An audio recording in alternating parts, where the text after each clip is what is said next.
আউযু বিল্লাহি মিনাশ শাইতানির রাজিম বিসমিল্লাহির রহমানির রহিম ওয়া ইয়াকুলুনা পেশের পাশে অসাকিন একাল ইফতিনা পড়বেন। এখানেও পেশের পাশে অসাকিন একাল ইফতিনা পড়বেন। ওয়া যাবার ওয়া, ইয়া যাবার ইয়া, ওয়া ইয়া কফ অপেসকু লাম অপেসলু নুন যাবার না, ওয়া ইয়াকুলুনা তাআতুন। এখানে ইকফা গুনা বাংলা অনেস করার মতো আইনটিকে মোটা করে গলা চিপে পড়বেন। যাবার পাশে খালি আলিফ একাল ইফতিনা পড়বেন। তো আলি যাবার ত, আইন যাবার আ, তো আ তা পেশ তুং। এখানে যা আছে থামতে হবে না, মিলিয়ে পড়তে হবে, তার জন্য এখানে গুণনা হবে। তো আ তুং ফাইজা যাবার পাশে খালি আলিফ একাল ইফতিনা পড়বেন। ফা যাবার ফা, হামজাজের ই, আলিফকে হামজা কেন পড়লাম? যদি আলিফের ওপর নিচে যে যাবার পেশ বা যে কোনো জিনিস আসলে আলিফকে হামজা পড়বেন। হামজাজের ই, জাল আলিফ জা, ফাইজা বা রাজু পেশের পাশে অসাকিন একাল ইফতিনা পড়বেন। বা যাবার বা, র যাবার র, বা র জা পেশ জু, বা রাজু, বা রাজু। এই ঝিনঝিন করে এটা জু, ঝিনঝিন করে এটা উচ্চারণ হবে। মিন, মিম নুনজের মিন, ইনদিকা এখানে ইকফা গুনা বাংলা অনেস করার মতো আইনটিকে মোটা করে গলা চিপে পড়বেন। আইন নুনজের ইং, দালজের দি, ইং দি, কাব যাবার কা, ইং দিকা। বাইয়াতা, বা ইয়া যাবার বাই, ইয়া যাবার ইয়া, বাইয়া তা যাবার তা, বাইয়াতা। ত এখানে মোড়া চিহ্ন মাদ্দে লাজিম চার আলিফ টেনে পড়বেন। তো আলি যাবার ত, হামজাদের ই, ত ই, ফা যাবার ফা, তা মিম পেশ তুম। এখানে ঈদগামে বা গুন্না। ত ইফা তুম মিন হুম, মিম নুনজের মিন, হা মিম পেশ হুম, মিন হুম গায়রল, গায় নিয়ে যাবার গায়, রল আম যাবার রল, গায়রল, গায় নিয়ে যাবার গায়, রল আম যাবার রল, গায়রল। লাজি জেরে পাশে ইয়া সাকিন একাল ইফতিনা পড়বেন। লাম যাবার লাম, জাল জি, লাজি।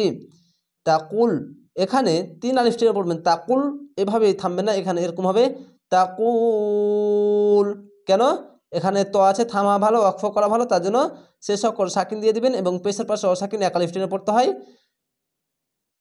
তোয়া যাওয়া তোয়া, কপ অপেস কু, তকু লাম পেসলু, তকুলু। এখানে থামতে গেলে তিন আলিফ টেনে পড়বেন, মাদ্দে আরজি হবে। সহজ ভাষায় বুঝাতে গেলে পেশের পাশে অসাকিন এক আলিফ টেনে পড়তেই হয়। শেষ অক্ষর সাকিন দিলে 1 2 3 তিনটি অক্ষর তিন আলিফ টেনে পড়বেন, মাদ্দে আরজি হবে। যেখানেই থামার জায়গা শেষ অক্ষর সাকিন থাকলে আর সাকিন দেওয়ার আগেকার অক্ষরে যদি কোনো টান থাকে এক আলিফ টান, তাহলে তিন আলিফ টেনে পড়বেন, মাদ্দে আরজি হবে। আল্লাহু খাড়া যাবার এক আলিফ টেনে পড়বেন। আল্লাহ লেখা থাকলে ডান পাশের অক্ষরটি দেখবেন, যদি ওপরে যাবার বা পেজ থাকলে আল্লাহ লেখাটি মোটা করা হবে, ল এভাবে হবে। ওয়াল আম যাবার ওয়াল, লাম খড়ে বার ল, ওয়াল্লাহ হা পেশু, ওয়াল্লাহু। ইয়াকুতুবু, ইয়া কাব যাবার ইয়াক, তা পেশতু, বা পেশবু, তুবু, ইয়াকুতুবু। মা যাবার পাশে খালি আলিফ এক আলিফ টেনে পড়বেন। মিম আল যাবার মা, ইউ বাই ই। এই ইয়াটাকে অনেক সবাই একবার উচ্চারণ করে নেয়, এটি দুবার উচ্চারণ হবে। দেখেন ইয়া পেস ইউ, বা ইয়ে যার বাই, ইউ বাই ইয়াজের ই আছে, দুবার হলো। ইউ বাই ই, তা পেস তু, নুন যাবার না, তু না। তো এখানে তো জিম আছে, জিমের জন্য থামতে হবে, তার জন্য শেষ অক্ষর সাকিন দিবেন, দিয়ে তিন আলিফ টেনে পড়বেন। কেন? পেশের পাশে অসাকিন এক আলিফ টেনে পড়তে হয়। শেষ অক্ষর সাকিন দিলে 1 2 3 তিনটি অক্ষর তিন আলিফ টেনে পড়বেন, মধ্যে আরজি হবে। এরকম ভাবে মা ইউবাইতুন। আশা করি আপনারা এই টানের সম্বন্ধে বুঝেছেন। ফারিদ, ফা যার ফা, হামজা আইন যাবার আ, র দাউদের রিদ, ফারিদ। আইনটিকে মোটা করে গলা চিপে পড়বেন। রদ, দদকে রয়ের সাথে আর দদের সাথে মিলিয়ে রিদ, ফারিদ, ফারিদ। আনহুম, আইন নুন যাবার আন, হা মিম পেশ হুম, আনহুম। ওয়াতাওয়াক্কাল, ওয়া যাবার ওয়া, তা যাবার তা, ওয়াতা, ওয়া কাব যাবার ওয়াক, কাপ লাম যাবার কাল, ওয়াতাওয়াক্কাল। আলাল, আইন যাবার আ, লাম লাম যাবার লাল, আলাল। অবশ্য আইনটিকে মোটা করে গলা চিপে পড়বেন। প্রত্যেক ভিডিওতে আমি বলছি আইনটিকে গলা চিপে মোটা করে পড়বেন। আলাল। ল শেষ অক্ষর সাকিন দিবেন, দিয়ে 3 আলিফ টেনে পড়বেন বা দার্জি হবে। আপনাদেরকে বলেছি থামতে গেলে শেষ অক্ষর সাকিন হলে এবং এই শেষ অক্ষর সাকিনের আগে যদি 1 আলিফ টান থাকলে 3 আলিফ টেনে পড়বেন বা আরজি হবে। এবং এখানে আল্লাহ লেখা আছে, তার ডান পাশের অক্ষরটি দেখেন ওপরে জাবার আছে, তার জন্য মোটা করা হবে ল।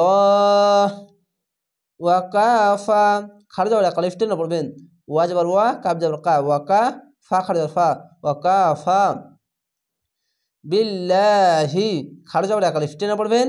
এবং আল্লাহ লেখা থাকলে ডান পাশের অক্ষরটি দেখবেন নিচে জেড থাকলে পাতলা করে হবে লা। আর এখানে দেখেন আল্লাহ লেখার ডান পাশের অক্ষরের উপরে আছে জাবার, তার জন্য ল, আর এখানে লা, এই বিষয়টি খেয়াল রাখবেন। বিল্লাহি ওয়াকিলা জের পাশে ইয়া সাকিনে 1 আলিফ টেনে পড়বেন, 2 জাবার আছে, একটি জাবার আলিফের সঙ্গে মিলিয়ে 1 আলিফ টেনে থেমে যাবেন। এখানে আয়াত আছে তার জন্য ওয়া যাবার ওয়া, কাফ ইজার কি, ওয়াকি লাম আলিফ লা, ওয়াকিলা। আশা করি আপনারা এই ছোট্ট ভিডিওর সাহায্যে গুরুত্বপূর্ণ বিষয়গুলি অনেক সহজেই শিখে নিতে পেরেছেন। তো অবশ্যই চ্যানেলটিকে সাবস্ক্রাইব করে রাখবেন পরবর্তী ভিডিও দেখার জন্য। ভালো থাকেন, সুস্থ থাকেন। আসসালামু আলাইকুম।